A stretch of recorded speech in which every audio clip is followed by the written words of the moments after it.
Eu saúdo a igreja com a graça e a paz do nosso Senhor Jesus Cristo também, queridos. Amém. Se você trouxe a sua Bíblia, abra comigo no livro de Êxodo, segundo livro, capítulo 3.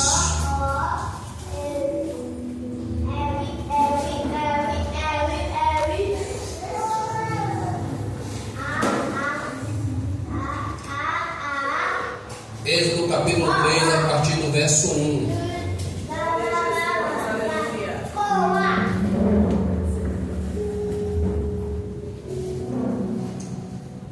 Se você encontrou, dá uma glória a Deus aí. Glória a Deus, aleluia. Amém. Minha tradução está da seguinte forma, irmãos. Apacentava, Êxodo capítulo 3, a partir do verso 1.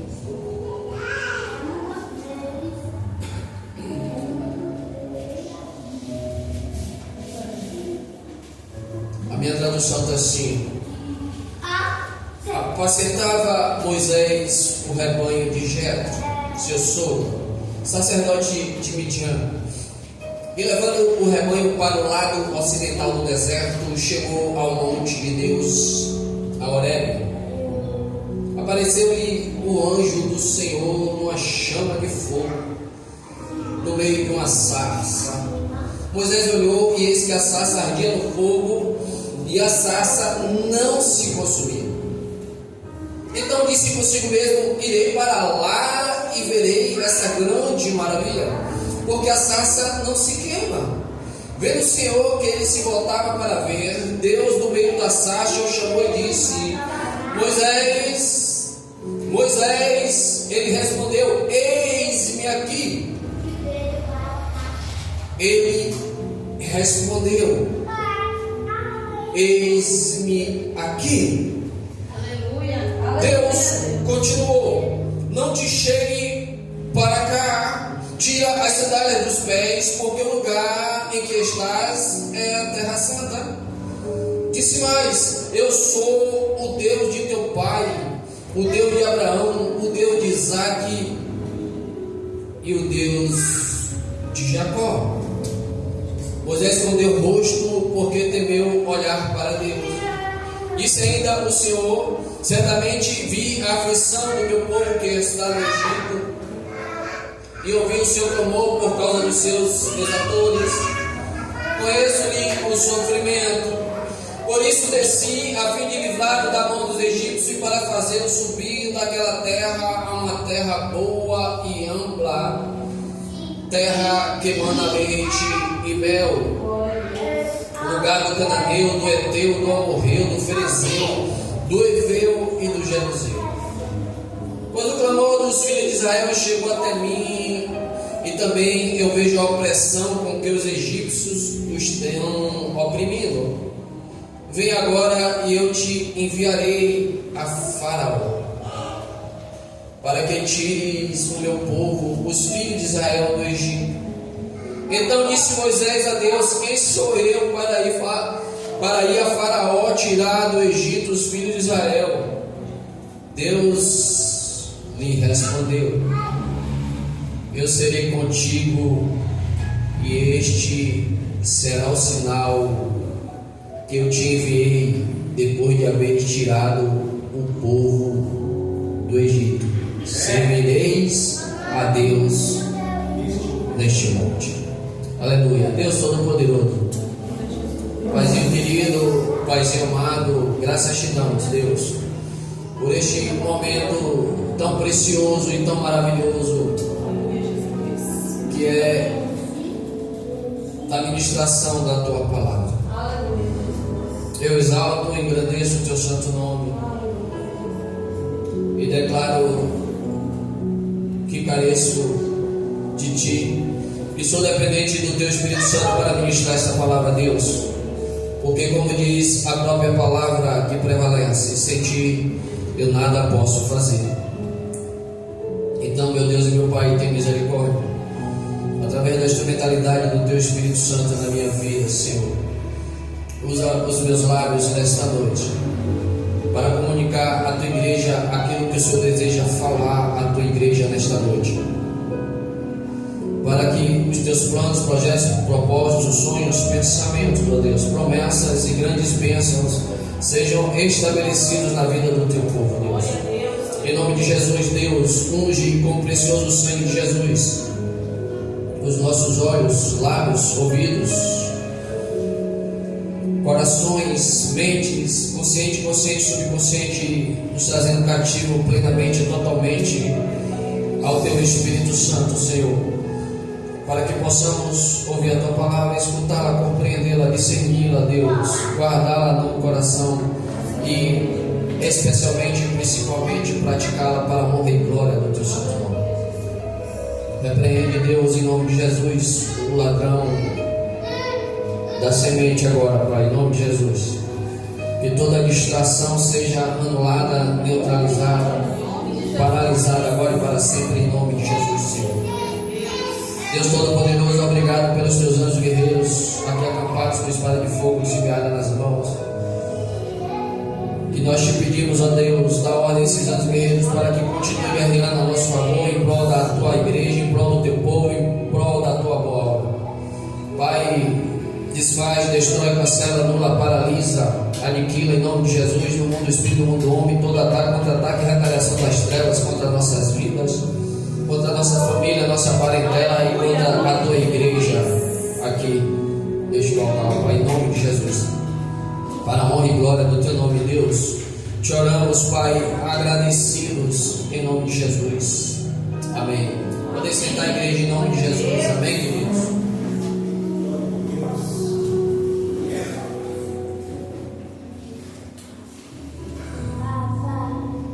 Aleluia.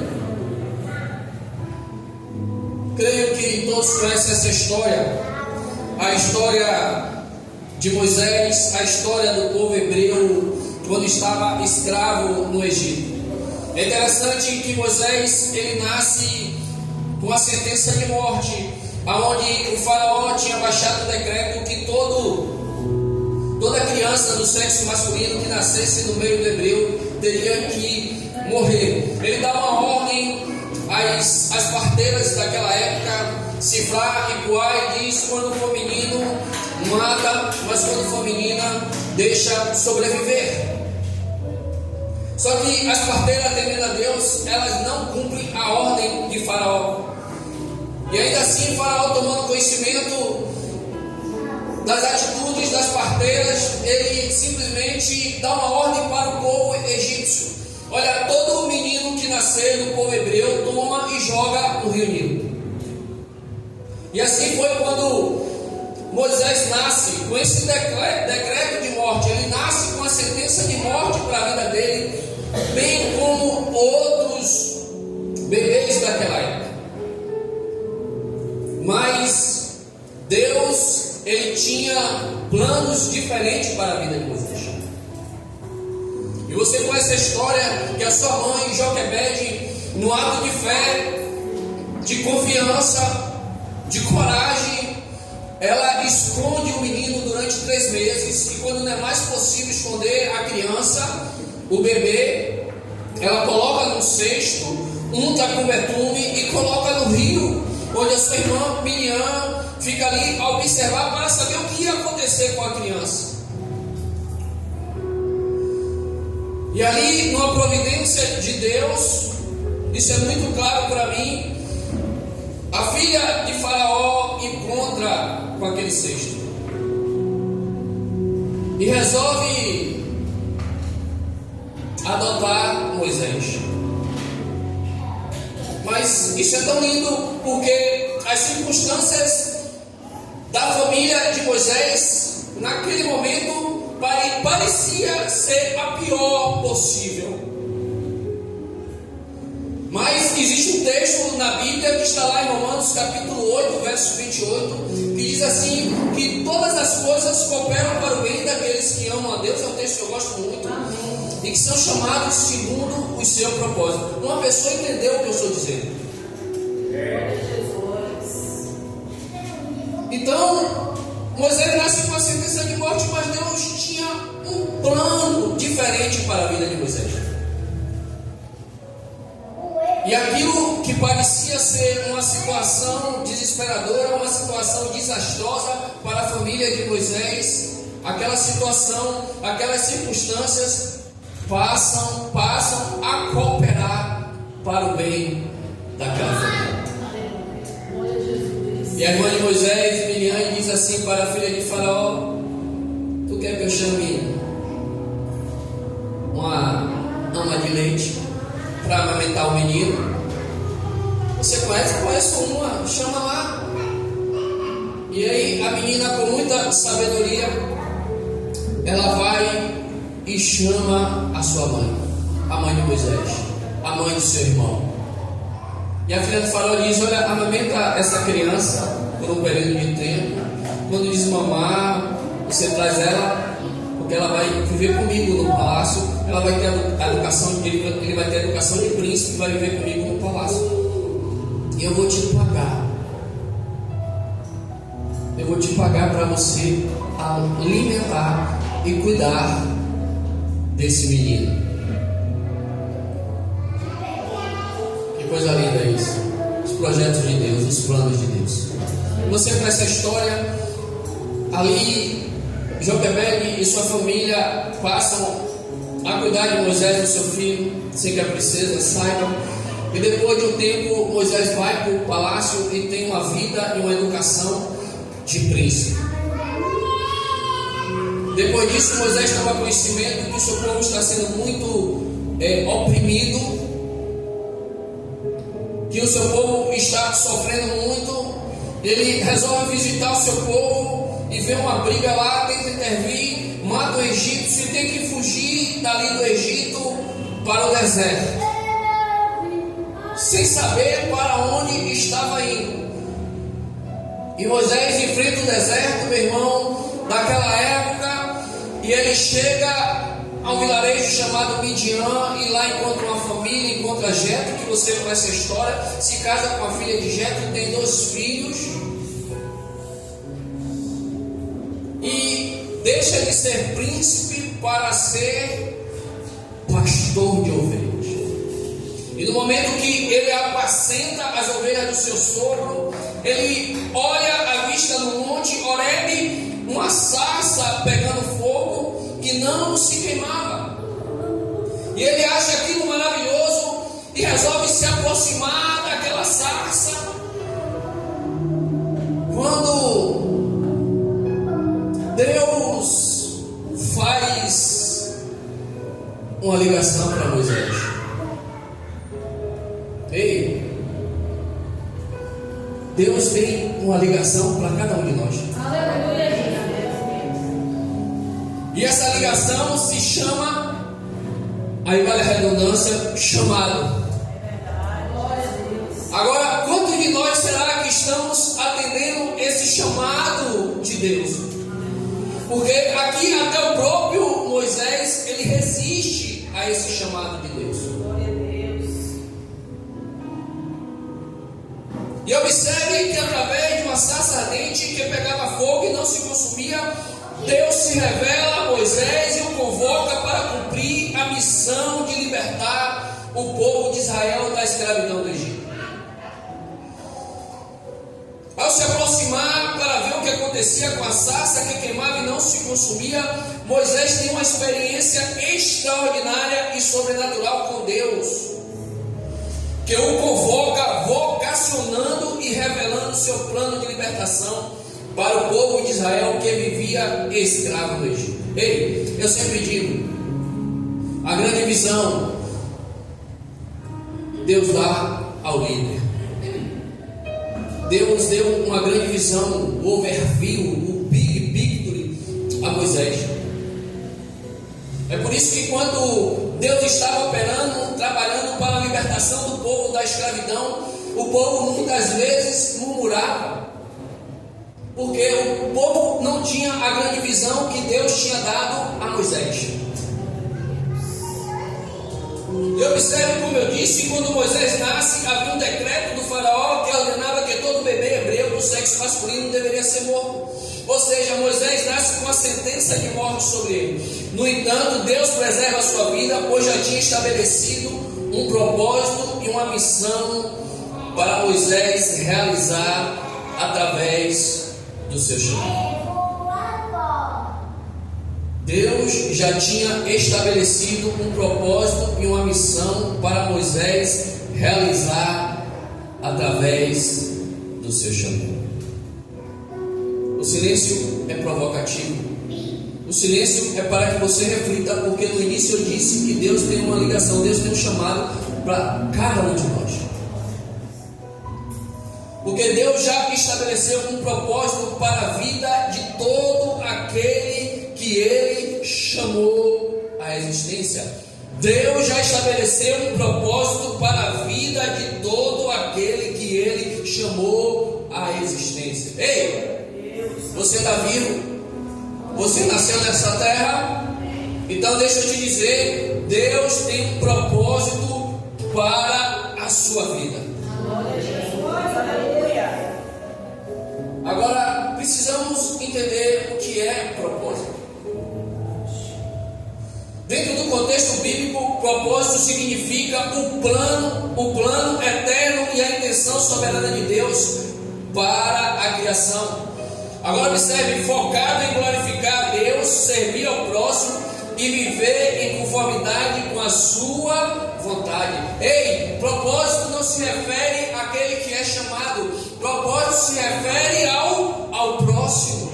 O nosso propósito é para abençoar outras pessoas, é para servir a outras pessoas.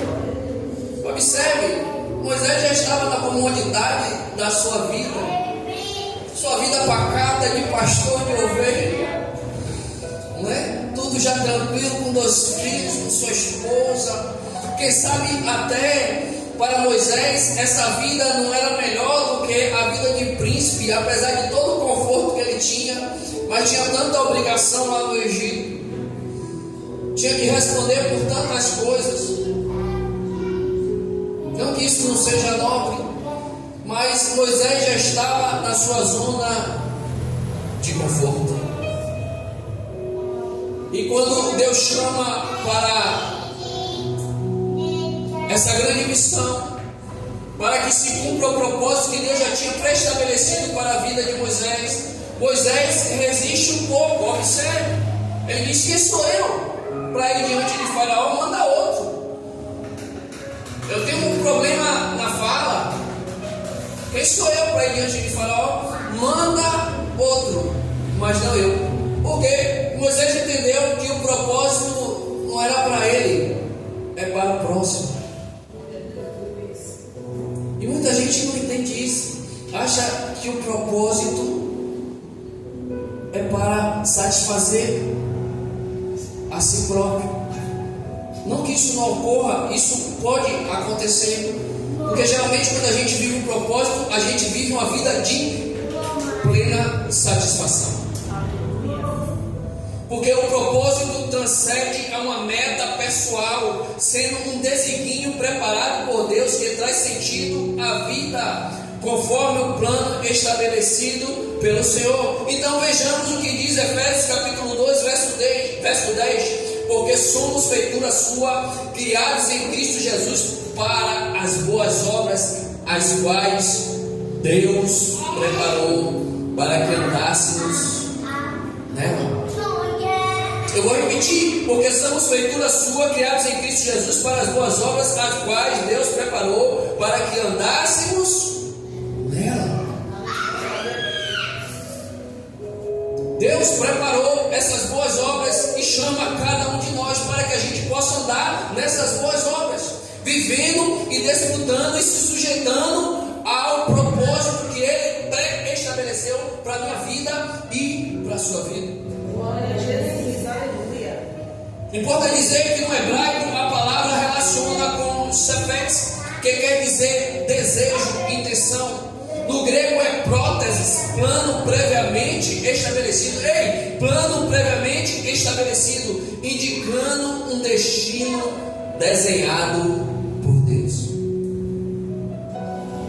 Meu irmão, pula nessa cadeira e faz algo aí, dá uma glória a Deus, dá uma aleluia. Isso significa dizer que Deus já desenhou o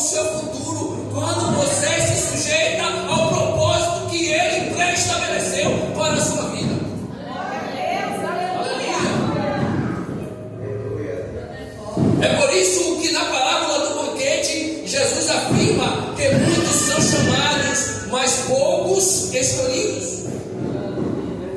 Não significa que a escolha de Deus é um capricho, não, mas sim uma questão de disposição e preparação do coração humano. Isto implica dizer que a resposta ao chamado de Deus não é automática. É necessário que o ser humano primeiro ouça o convite, depois se disponha a atender e participar de maneira digna. Veja Moisés, eis-me aqui, Senhor. Eu tenho uma missão para você cumprir, Moisés. Eu pré-estabeleci, antes de você nascer, eu pré-estabeleci um propósito para a sua vida. Você vai ser o libertador do meu povo da escravidão do Egito. Moisés entendeu o chamado? Ele ouviu o chamado? Ouviu. Ele entendeu o chamado? Entendeu. Mas a princípio ele não quis se submeter. Ele disse: eu não. Manda outro. Coelho é que vai lá. Ele disse: Moisés, eu serei contigo. Moisés, eu serei contigo, Moisés. E a princípio, mesmo Moisés resistindo, depois ele se submete ao propósito. Ele atende o chamado de Deus para a vida dele.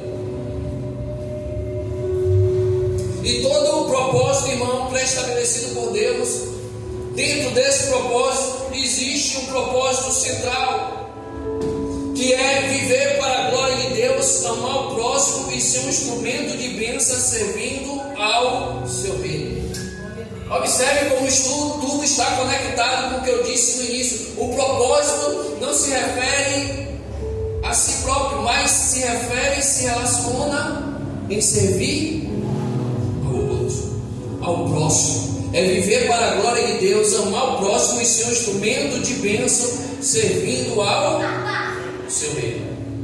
É a conexão com a soberania de Deus, porque o propósito está conectado com a soberania de Deus, como aprendemos em Romanos capítulo 8, verso 28. Todas as coisas cooperam para o bem daqueles que amam a Deus e são chamados segundo o seu propósito. Quantos têm atendido o chamado de Deus?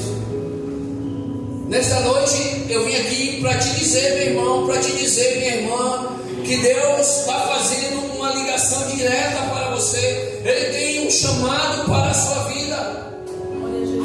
E muitas vezes você não prestou atenção a essa chamada e ainda não atendeu a esse chamado. De outra forma, significa dizer que Deus age em tudo para o bem daqueles que o amam e que estão vivendo segundo o seu propósito. Ei, você está vivendo segundo o propósito que Deus estabeleceu para a sua vida?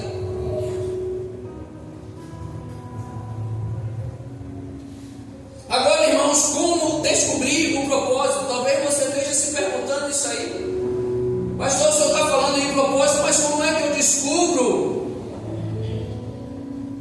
o propósito que Deus tem para a minha vida?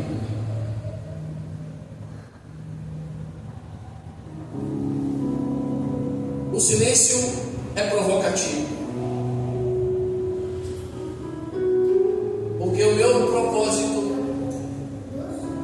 eu descobri há muitos e muitos anos atrás.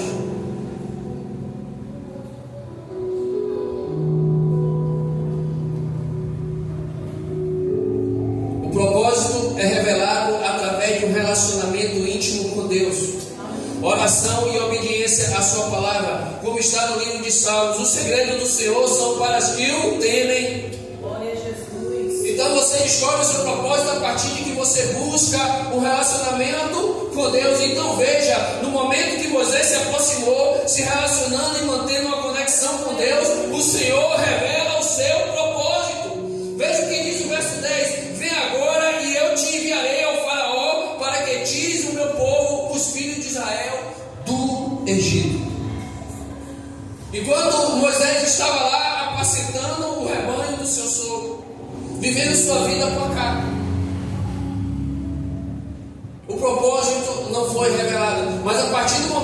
se aproxima de Deus, porque como cantou a canção aí, no final vamos cantar essa canção, né? Ele foi atraído pela glória de Deus, ele viu a sarça, né, pegando fogo, que não se queimava, que não se consumia. Ele se aproxima de Deus e passa a ter um relacionamento com Deus. Glória a Deus, aleluia. Ele diz: que negócio maravilhoso é esse? Que a sarça pega fogo e não se consome. Deixa eu ver que negócio é esse. E ele se aproxima e passa a se relacionar com Deus. Moisés, eis-me aqui, Senhor. Quem é o Senhor? E Deus diz: eu sou o Deus do teu pai, o Deus de Abraão, o Deus de Isaac, o Deus de Jacó.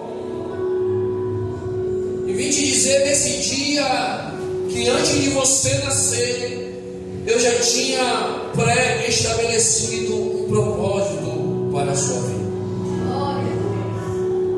Em suma, meus irmãos, propósito na Bíblia é alinhar a própria vontade à vontade de Deus. Ei, propósito na Bíblia é alinhar a própria vontade à vontade de Deus, encontrando plenitude ao servir aos seus propósitos, em vez de apenas buscar objetivos pessoais.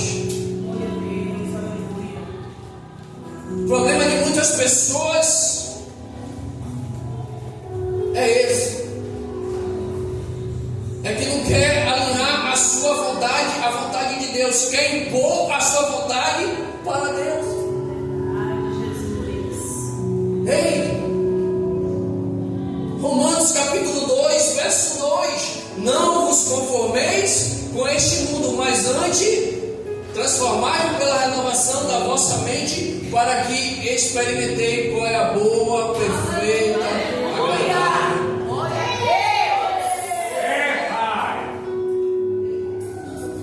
Ainda, Isaías 55, 8: porque os meus pensamentos, os meus sonhos, os meus propósitos são maiores do que o seu. Isso significa dizer que muitas vezes a gente não pensa como Deus pensa, que a nossa mentalidade é diferente da mentalidade de Deus. É por isso que a gente precisa alinhar a nossa mentalidade, a nossa forma de pensar como Deus pensa. Moisés aqui não estava pensando como Deus pensa, ele queria continuar no conforto da sua vida, no conforto do seu lar, no conforto da sua família, no conforto da sua casa. Mas Deus disse: ei, Moisés, eu tenho algo bem maior para você do que isso, porque você vai entrar para a história da humanidade. Glória a Deus, Aleluia. Porque no propósito você gera um resultado que glorifica o nome de Deus. Ei, no propósito você gera um resultado que glorifica o nome de Deus. Como disse Jesus: permanecei em mim, em obediência aos meus mandamentos, para produzir frutos que glorificam o nome de Deus Pai, porque sem mim nada podeis fazer. Aleluia. Então o propósito precisa gerar um resultado que glorifique o nome de Deus. Ei, a sua vida tem dado os frutos que glorifiquem o nome de Deus? Aleluia, glória a Deus. Você tem tido uma vida frutífera para glorificar o nome de Deus? Glória a Jesus, boa é essa palavra. Aleluia. Agora, irmãos, o que acontece é que muitas pessoas querem viver o propósito, desfrutar das promessas, desfrutar das bênçãos que Deus tem para os seus filhos. Eu não sou contra isso. Deus tem promessas, Deus tem bênçãos e grandes bênçãos, porque Ele é um Deus grandão. Mas as pessoas querem desfrutar disso sem passar por uma coisa chamada processo. É como disse a canção aqui que os levitas cantaram: perto eu quero estar, eu te louvarei independente das circunstâncias. E eu tenho uma experiência sobrenatural e extraordinária com essa canção. Eu creio que eu já contei essa história aqui algumas vezes. Onde um dia eu fui levar eu era obreiro meus filhos na escola. E eu cantava essa canção, o raio tocava e eu cantava. Deixei meus filhos em um dia muito abençoado, cheio de compromissos, cheio de agenda, reuniões marcadas naquele dia. Eu cheio de projetos. E quando eu volto, que bato a chave no carro, o carro não pega. O Espírito Santo bradou logo: foi que você estava cantando, meu filho, que você vai me louvar independente das circunstâncias? Em outras palavras, esta é a hora de você demonstrar isso. Porque verbalizar é uma coisa, praticar é outra. E eu vou deixar os irmãos na curiosidade. O resto da história eu vou contar outro dia. Porque eu tive... Não faça isso não, pastor. Edifica a nossa fé, fortalece a nossa fé. Amém? Você quer que a sua fé seja fortalecida? E ali então, naquele dia, eu liguei para o mecânico: o carro está fazendo isso. Ele provavelmente é bateria. Eu não posso sentir socorrer agora não. Agora, se você trouxer a bateria aqui, eu vou botar ela para carregar e vou te prestar uma nova. E naquela época, irmão, não tinha aplicativo, não tinha 99, não tinha Uber, e táxi era muito caro para as minhas condições. Eu digo: eu vou levar. Peguei, tirei a bateria, botei no ombro, peguei um ônibus e fui levar. E nesse inteirinho, quando eu estou com essa bateria, você sabe que bateria de carro pesa. Quem já teve carro velho como eu sabe disso. E eu vou com a bateria no ombro. Quando eu passo, tinha uma senhora assim, deitada no meio da rua, no chão. E eu pensei comigo: a que ponto chegou o ser humano? O seu semelhante está ali no chão e a gente passa como se fosse um bicho, como se fosse um animal. Eu gosto dessas coisas porque o Espírito Santo chegou e bradou logo: e você vai ser mais um. Aleluia, Jesus. Eu digo: ei, Pai, eu estou com um problema. Eu estou com um peso aqui no ombro. Eu estou com a bateria, eu preciso resolver. Eu estou com um dia cheio de agenda e de compromisso. Irmão, o Espírito Santo não tem conversa não. Você vai ser mais um.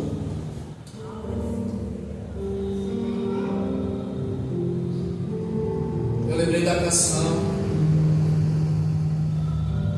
te louvarei independente das circunstâncias. Olha, irmão, não conto isso para a minha glória, eu conto para a glória de Deus. Quando eu dei por mim, com a voz do Espírito Santo bradando dentro de mim: você vai ser mais um, você vai ser mais um. Eu entrei no lanchonete, comprei um suco, acho que comprei um pastel naquele dia, tem muito tempo, mas acho que foi um pastel, foi um lanche que eu comprei. Cheguei ali: senhora, a senhora aceita o lanche? Ela disse: ô, meu filho. Ela estava sem força para se levantar. Essas pessoas que bebem estavam sem força para se levantar. Eu dei aquele lanche. Eu digo: senhora, Jesus não quer ver a senhora nessa situação. Jesus cura, Jesus liberta. E cheguei e disse: pai, pronto, posso ir agora? Ele vai: meu filho, mas você não sabe de nada, inocente. E eu fui, entreguei a bateria, peguei outra bateria. Na hora que eu estou voltando com a bateria, eu já encontro aquela senhora em pé. E o lixo como quem catava alguma coisa ali para comer, não sei. Eu digo: ainda bem que eu já falei com ela. E vai eu. E aí o Espírito Santo brada de novo e disse: volte lá e fale isso para ela. Eu digo: meu Deus, isso é coisa de minha mente, pai. Comigo não, chama outro aí, porque isso é coisa de minha mente. Comecei a resistir igual a Moisés. Eu digo: pai, a bateria, o meu problema, a minha agenda, meu dia. E o Espírito Santo disse: se você não for, eu vou levantar outro. Eu dei as costas e fui. Eu disse: olha, senhora, Jesus manda te dizer: desperta, tu que dormes, levanta de entre os mortos e Cristo te iluminará. Ela disse: amém, meu filho. Mas ele mandou te dizer de novo: desperta tu que dorme, levanta de entre o morto e Cristo te iluminará. Ela bem, meu filho. Mas ele manda te dizer pela terceira vez: desperta, ó tu que dormes, levanta de entre os mortos e Cristo te iluminará. Ela bem, meu filho. Eu digo: pronto, pai. Ele: pronto, meu filho. Pode ir resolver sua situação.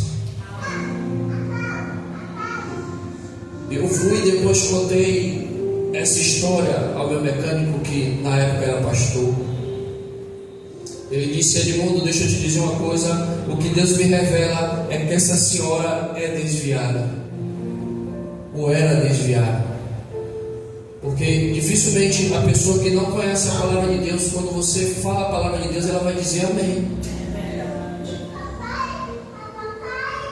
Eu glorifico o nome de Deus por isso, irmão. Mas a gente quer desfrutar das benesses, do propósito, das promessas e das bênçãos, e não queremos passar pelo processo. Porque passar pelo processo implica viver um período de preparação e teste para o nosso amadurecimento, para que nosso caráter seja moldado por Deus e alinhado ao propósito que Ele estabeleceu para cada um de nós. Tem gente que olha e deseja, nada contra, deseja ser pastor. Eu era assim, porque eu sabia que meu propósito era ser pastor, era ser pregador da palavra, irmão. Eu sabia disso. Mas o que eu não sabia, naquela minha imaturidade de jovem, é que para chegar lá você precisa passar pelo processo, que é a fase de preparação, é a jornada entre receber uma promessa e vê-la se realizar, marcada por desafios, paciências e aprendizado. É uma jornada entre receber uma promessa e vê-la se realizar, marcada por desafios, paciência e aprendizado. Aleluia. É como diz John Maxwell, é a espiral do sucesso. Você testa, fracassa, aprende, melhora. Você testa, fracassa, aprende, melhora. Testa, fracassa, aprende, melhora.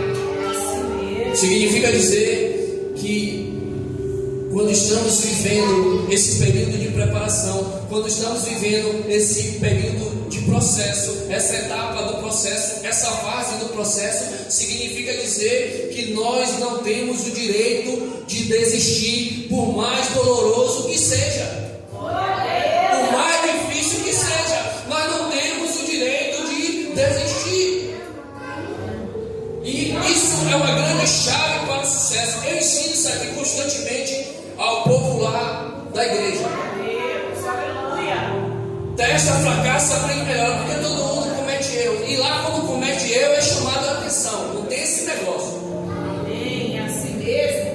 Vem pra cá, com amor, com carinho, com rigidez é chamado. Porque eu digo, eu não prego para te agradar, eu prego para te ajudar. Glória a Deus. Eu não estou aqui para agradar ninguém, eu estou aqui para ajudar vocês. Amém. E olha que tem muitos familiares no meu lar, irmão. Tem irmão, tem irmã, tem sobrinho, tem cunhado, tem cunhada, está lá, fazendo a boa obra do Senhor. Glória a Deus. Mas na hora que é preciso, vem cá, meu filho. Você está sendo treinado para ser líder. E isso não é postura de líder. Glória a Jesus. Isso não condiz com a postura de líder. Você tem que ser exemplo. Amém, Jesus. Então não exponha a sua intimidade. Glória a Deus. Expor intimidade não significa ser transparente. Você pode até dar um exemplo com a sua experiência de vida para a edificação da fé do povo de Deus. Então lá é assim, lá a gente chama. Eu sei que aqui também é assim. Pastor Marcelo joga tudo, é assim, não é? É sim. E tem que ser, irmãos. Marcelo. Porque o pastor, ele quer o bem das ovelhas. É como o pai quer o bem dos seus filhos. Hoje teve uma situação com minha filha que ela infringiu uma das regras da casa. Minha esposa disse: vai lá falar com ela. Eu digo: eu não vou não. Não vou. E vou falar com você para ela ouvir daqui. Eu estava no quarto. Vou falar com você em tom alto para ela ouvir daqui. Entendeu? Eu já conversei com ela várias vezes. Agora eu não converso mais. Agora é ação. Então ela vai ter que arcar com as consequências das suas decisões. Das suas decisões. E por isso não deixei de amar. Continuo amando. É meu bebê. É meu bebê. E aí ela veio falar comigo. Eu digo: mas B? Aí minha esposa disse: você chama de B? Eu digo: claro. É como eu falo com ela. E isso não muda nada do que eu te falei. Vai permanecer aquilo que eu te falei. E a decisão que eu vou tomar permanece. Mas ela continua sendo meu bebê. Aí tem ovelha que o pastor chama: não quero mais esse pastor, quero mais vir para a igreja, meu pé está doendo, pisou no meu pé, puxou minha orelha. Puxa porque te ama, irmão. É verdade, Jesus. Quer ver o seu bem, quer ver você crescendo, quer ver você se desenvolvendo, quer ver a obra crescendo. Porque um dia nós iremos prestar conta, é por isso, irmão. Mas deixa eu adiantar, porque o relógio, ele nunca se converte. Então eu quero destacar aqui para os irmãos um ponto mais importante sobre o processo de Deus. Olha, é sobre o processo de Deus na nossa vida. Propósito e preparação. O processo é fundamental para desenvolver a maturidade espiritual e formar, aperfeiçoando o caráter necessário para viver o propósito divino. Ei, isso é profundo. Eu vou repetir para que você guarde no seu coração. O processo é fundamental para desenvolver a maturidade espiritual e formar, aperfeiçoando o caráter necessário para viver o propósito divino. Significa dizer que para você desfrutar do propósito, para você viver o propósito, você precisa passar pelo processo, você precisa ser aperfeiçoado, seu caráter precisa ser forjado, a você alcançar uma maturidade espiritual que te capacite para você exercer a missão que Deus entregou em sua mão. Glória a Deus, aleluia. É o tempo de amadurecimento. E as pessoas não querem amadurecer, não querem viver o processo.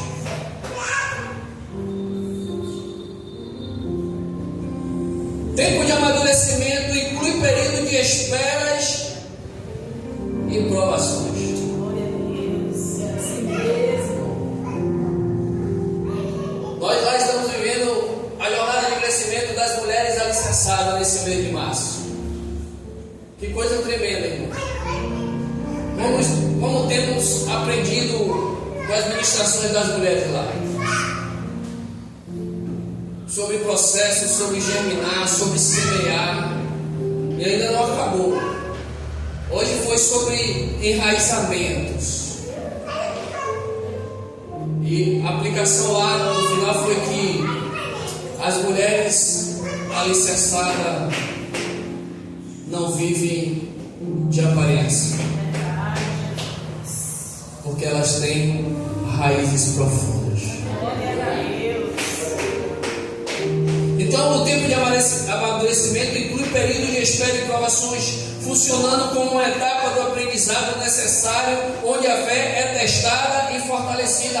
É como se fosse um jogo de videogame, irmão. Para você avançar para a próxima fase, você precisa vencer aquela fase, não é assim?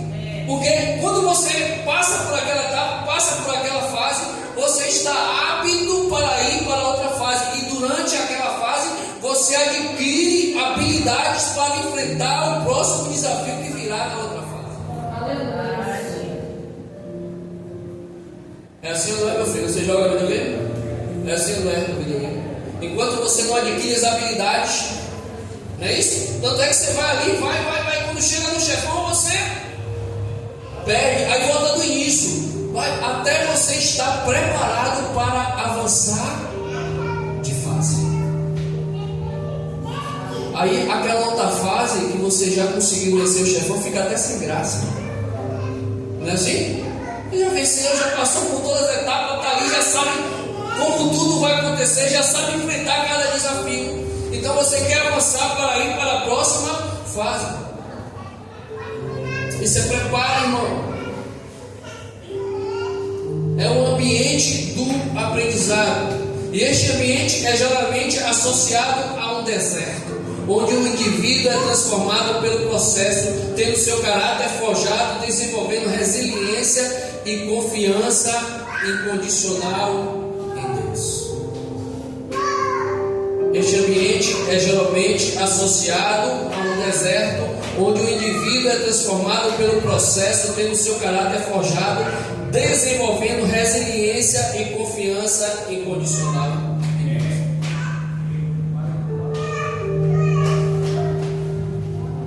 Eu tenho até pior, meu irmão. Pode falar sem medo. Oh? Até as 8? Misericórdia, mas você não manda em mim, não. Glória a Deus. Eu digo lá aos irmãos, esse aqui manda em mim, não manda em mim não. Entendeu? Glória a Deus. A honra após o processo. O processo precede a honra e é necessário para que o propósito não destrua quem o recebe, pois a aprovação gera perseverança. Ei, a aprovação gera perseverança. E o processo é a fase de preparação para você ser honrado por Deus. Como exemplo, temos Josué, que esperou anos no Egito. Moisés passou 40 anos no deserto e Davi foi perseguido antes de assumir o trono. O processo é preparação para que você saiba lidar com a honra que Deus vai dar a você. Porque senão você é estragado, você é destruído. Por isso é importante essa etapa, esse período de preparação. Suportar o processo, irmão, exige fé, oração e perseverança, confiando que todas as coisas cooperam para o bem daqueles que amam a Deus. Moisés precisou enfrentar os desafios, as decepções, as frustrações, as lutas, as dificuldades, os momentos de escassez, os momentos de solidão, os espinhos, as serpentes, o frio e o calor do deserto, avançando de fase e vencendo cada etapa do processo. No entanto, muitas pessoas desistem no meio do caminho, quando encontram a primeira dificuldade ou resistem às fases do processo, porque não entenderam que o processo significa preparação para poder se sujeitar ao propósito e cumprir a missão designada por Deus. Agora, irmãos, a maior escola para vivermos o processo e que melhor nos prepara para cumprir a missão é o deserto. Porque depois que Moisés passou pelo processo de transformação, Deus chama Moisés com um propósito para realizar a missão de libertar o povo da escravidão do Egito e conduzi-los até a terra prometida, uma terra que emana leite e mel. Mas para isso, antes de cumprir a missão, Moisés precisou atender o chamado de Deus. E na Bíblia, chamado do grego kaleo significa a convocação ou convite de Deus para um propósito específico, seja para a salvação universal ou para um ministério particular, exigindo uma resposta de fé e serviço como o de Moisés ou dos apóstolos, com a vocação geral para todos e vocações específicas para dons e tarefas do reino, conforme descrito em Efésios capítulo 4, verso 11. Apóstolos, profetas, evangelistas, pastores e mestres. Me permita-me falar rapidamente dos tipos de chamado. Chamado geral, a convocação universal de Deus para que todas as pessoas aceitem a salvação em Jesus Cristo, com convite à vida e à fé, como visto nas parábolas. Esse é o chamado geral. Chamado específico, uma vocação para um serviço ou ministério particular, usando dons e talentos dados por Deus para edificar a igreja e o reino, como de Paulo em Gálatas 1,15, ou os 5 ministérios, como a gente já disse em Efésios capítulo 4, verso 11. Característica do chamado: iniciativa divina. É Deus quem chama, não uma escolha humana. Propósito: visa cumprir um plano divino de redenção e serviço. Resposta humana: requer um sim pessoal e uma resposta de fé e obediência. Como exemplo, o de Maria. Não é apenas carreira, vai além de uma profissão. Envolve caráter e santidade, levando à transformação. Como o dom abre portas, o chamado constrói o caráter. Como o dom abre portas, o chamado constrói o caráter.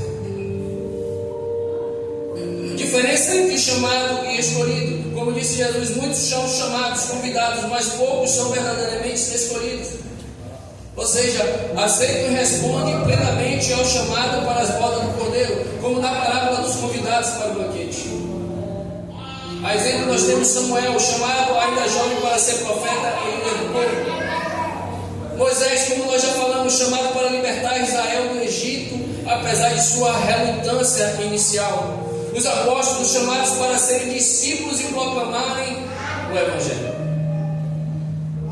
Então é importante que a gente entenda que antes de cumprir a missão que Deus designou para nossas vidas, é importante a gente atender ao chamado de Deus. Que significa dizer que precisamos passar por um período de preparação. E os irmãos já sabem que é o processo.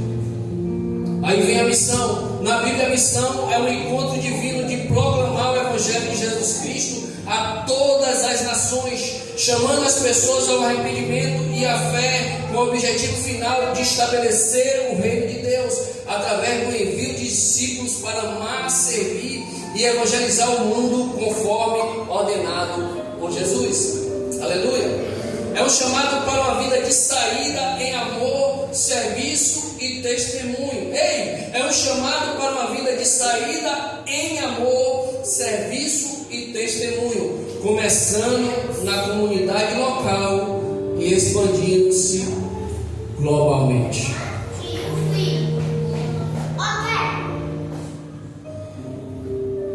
Do latim, missão é missio, que significa enviar ou enviar alguém para exercer uma tarefa.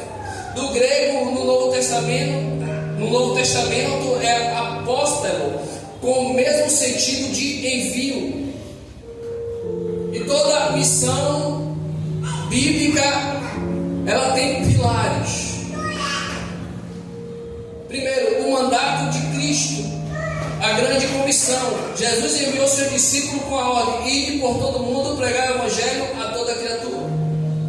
O propósito de Deus. A missão é a tarefa de Deus para a igreja: buscar e salvar os perdidos, restaurar o relacionamento rompido pelo pecado e estabelecer seu reino de amor e justiça. A gente, como igreja, temos uma grande missão nesta terra. É em buscar, é em resgatar o perdido, aquele que está afastado da presença de Deus por causa do pecado, por causa de sua vida decaída. Então a gente, como igreja, tem essa grande missão de ir buscar o perdido para que ele se reconcilie com Deus. Mas também evangelização e serviço. Não é apenas pregar, mas também viver o Evangelho servindo as pessoas com ajuda humanitária, cuidando da saúde e ensino, colocando a fé em prática. Como está em Tiago capítulo 1, verso 27.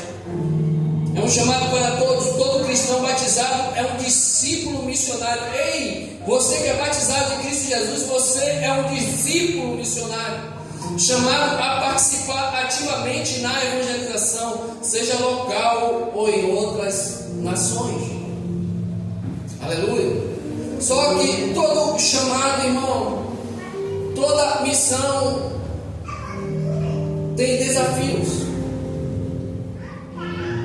Os desafios do chamado de Deus incluem vencer o medo e a insegurança. Lembra-se de Moisés? Manda outro. Eu não tenho condições de cumprir essa missão. Eu não tenho condições de atender esse chamado. Mas Moisés precisou vencer o medo e a insegurança.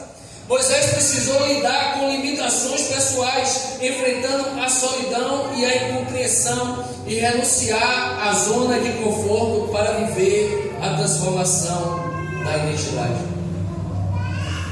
É uma resposta que exige fé genuína, dedicação contínua e superação de obstáculos.